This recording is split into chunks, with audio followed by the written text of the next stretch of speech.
您好，我是沈玲，欢迎收看这一期的《天下纵横谈》。我相信每一个女生呢，从小都有一个梦想，这个梦想呢，就是每一天都会可以扮的美美的，不管是头、身体，甚至是脚上，都要很美。在今天的《天下纵横谈》当中，我非常荣幸邀请到了 Janet， 她要一起来跟我们讨论一下，怎么样才可以变美。不只是变美，还可以变的是有工厂的美哦。Hi, Janet. Hi, my name is Jeanette Chow, and our company name is Evolution Design Lab, based in Pasadena, California. Wow, so Janet， 我想要知道每一个女生都想要很美很美，从头美到脚 ，right? Evolution Design Lab， 先跟我们讲它是做什么样子的 design 的 Okay. At Evolution Design Lab, we design toddler, kids, and women's shoes for all lifestyles. So we've been doing this since 2009, but actually I've been doing this since I was pretty much 4 years old because my dad had started off, my dad and mom both started off at the swap meets on the weekends. Oh. It was their second job. Oh, yes. Are you serious? Yeah. Wow. So your parents started with doing shoe designs and they sell those shoes at swap meet? Yes, well, they didn't design at first. In the Okay. beginning, they were just an agent. We have an uncle who had a factory in Taiwan, and he introduced my parents to the shoe business. My father was a civil engineer Monday to Friday, and of course my mom, as many Asian family stories, she was a waitress. Oh. So weekends we would go at 4 a.m. in the morning and go to the swap meets, right? get the spot, and sell shoes. And from there, he decided actually there's some potential in selling shoes rather than having a 9-to-5 job every day, boring job as an engineer. Yes. He decided he wanted to use his artistic abilities and start designing shoes. Wow, that to me that sounds like a typical Taiwanese family. They work, I would say, 24 hours a day almost, and you grew up in that environment. Exactly. Does that make you extremely hardworking? Yes, I mean, growing up, I was the only child, so they would take me everywhere. So from the 4 a.m., I would watch them packing shoes, working so hard, only to sell 5 pairs of shoes, but they would never complain. So when they decided to go into the footwear business, we started in downtown LA, and they would work all the time. In fact, to the point where we would have to sleep at the warehouse. We had a room there, and then I remember it was very dangerous back then, and all the time we were afraid someone would burglarize the warehouse or any situation. My parents always felt like, don't worry, everything will be okay. But our lives revolved around the shoe business completely. 所以你从那一个时间长大，然后你说到2009年搬到 Pasadena, right? What made the big change? Yeah, a lot of things happened between that time. That was 1984 to 2009. First of all, when I was 14 years old, my dad had a heart attack. And I was the only one who knew how to draw at the time. My mom and their other partner, Bobby Bruce Levy, who is Jewish, by the way, he and my mom both couldn't draw. So very early on, I was told what to do. Shoe designing. When we didn't have any other designers. Back then, we couldn't afford it. We had 20-some employees. And so from 14 to 15, 16, those were all my summer jobs. And we would just keep growing from there. And mind you, I never got an award in school, really. I wasn't the best math student. I was just a very artistic child. So when I would get sell-through reports about a shoe that I designed did well, that's when I was hooked. So ever since I was in high school, my vision for my future was to someday help my parents or continue their legacy in some way. Unfortunately, Bobby and my father passed away soon, within 2 years of each other. And then my mom couldn't handle it anymore, and our business was not as strong as it was. I also had 3 young kids at the time. So we had to close down their business, Primo Royale Enterprises, and I just did not want to give up at the same time. And it was kind of like the Phoenix, where we felt like, okay, should we start another company, rise from the ashes with all our experience and continue? And we'll continue with the mindset of evolution. So I called this company Evolution Design Lab because I loved the Charles Darwin quote, it's not the strongest or the fittest that survive, it's the one most adaptable to change.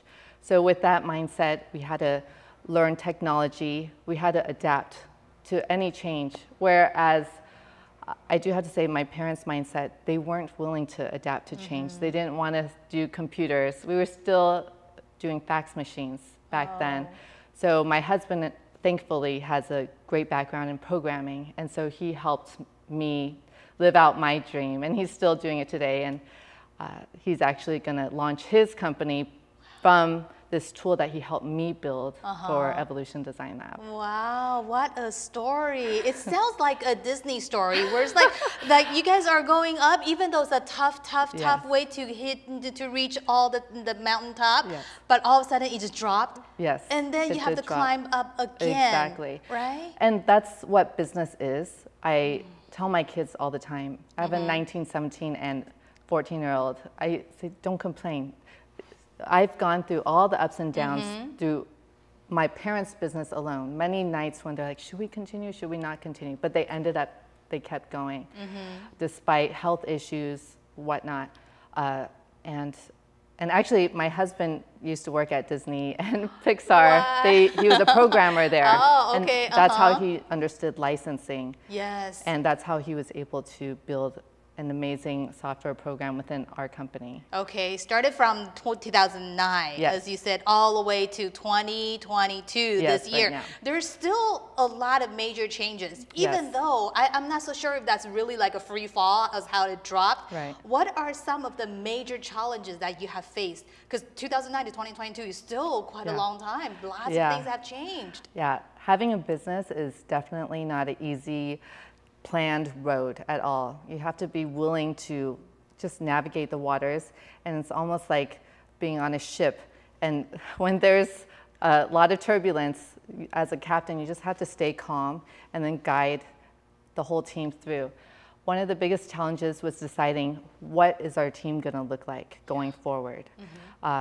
Do we want younger people? We chose Pasadena because it's between FIDM, fashion, I went there also, and Art Center, as well as Caltech. So we would recruit very talented people in all aspects. And also USC, where we also have hired from. And so we grew this small team we had about 8 people from the past team that I brought over. We also had to start anew and create this new mission together as a young company. How are we going to grow with this new vision and get everyone on the same path and same culture to love working? Because I have to say, my parents had an amazing culture. Even before Zappos and Tony Hsieh, they had such a warm, it was a family. Everyone there, everyone's very humble. Everyone helped each other work as a team. And I wanted to take everything I learned from Primo Royale and bring it to Evolution Design Lab, but with a twist, and work faster, more efficiently in the supply chain. So the main idea is still there. However, you just want to make things more efficient, more adaptable to the current society and current environment. Exactly. How has that gone so far? It's actually gone really amazing because, like I mentioned, I really understand a working mom. And we have a lot of women in our company. So actually, ever since 2009, the people we brought over who understood our business, we told them, you don't have to drive in every day, work from home. So we already had a work from home system happening for every single department, from accounting, purchasing, customer service, work from home. The only people who came in on a daily basis was design. So by then though, my husband already knew that I wanted to work from home. This is even before COVID. Pandemic. So he actually wrote a system already so that I could work from home. By March 12th, when we told all the designers, you don't have to come back, bring your computers home, everyone packed up. It was such a smooth transition because we were already planning this 3-4 years in advance.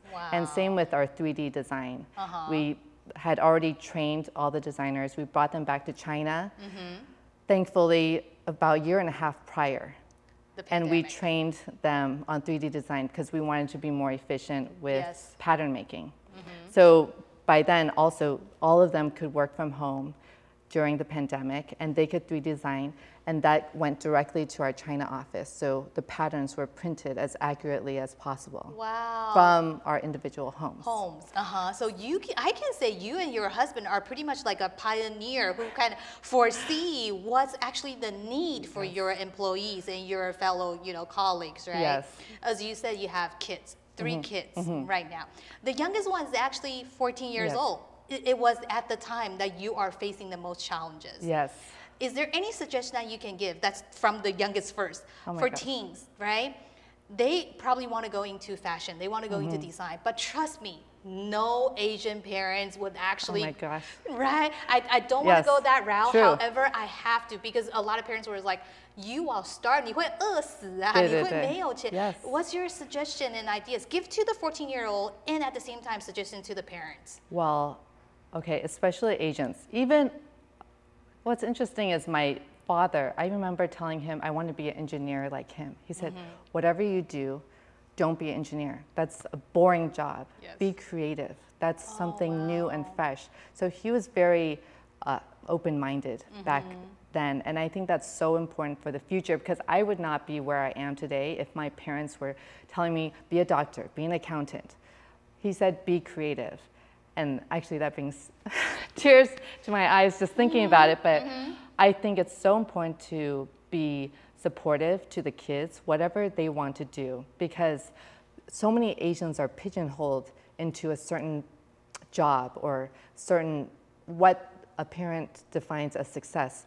But it actually is not good for their mental health to try to be like a square peg in a, or how do you say, you just cannot force someone to be what they are not. So definitely, I would say, try to see what their true passion is. And I know a lot of people don't like the word passion because it could only last so long, but see what they like, what they're interested in, and support them in that way because a lot of jobs are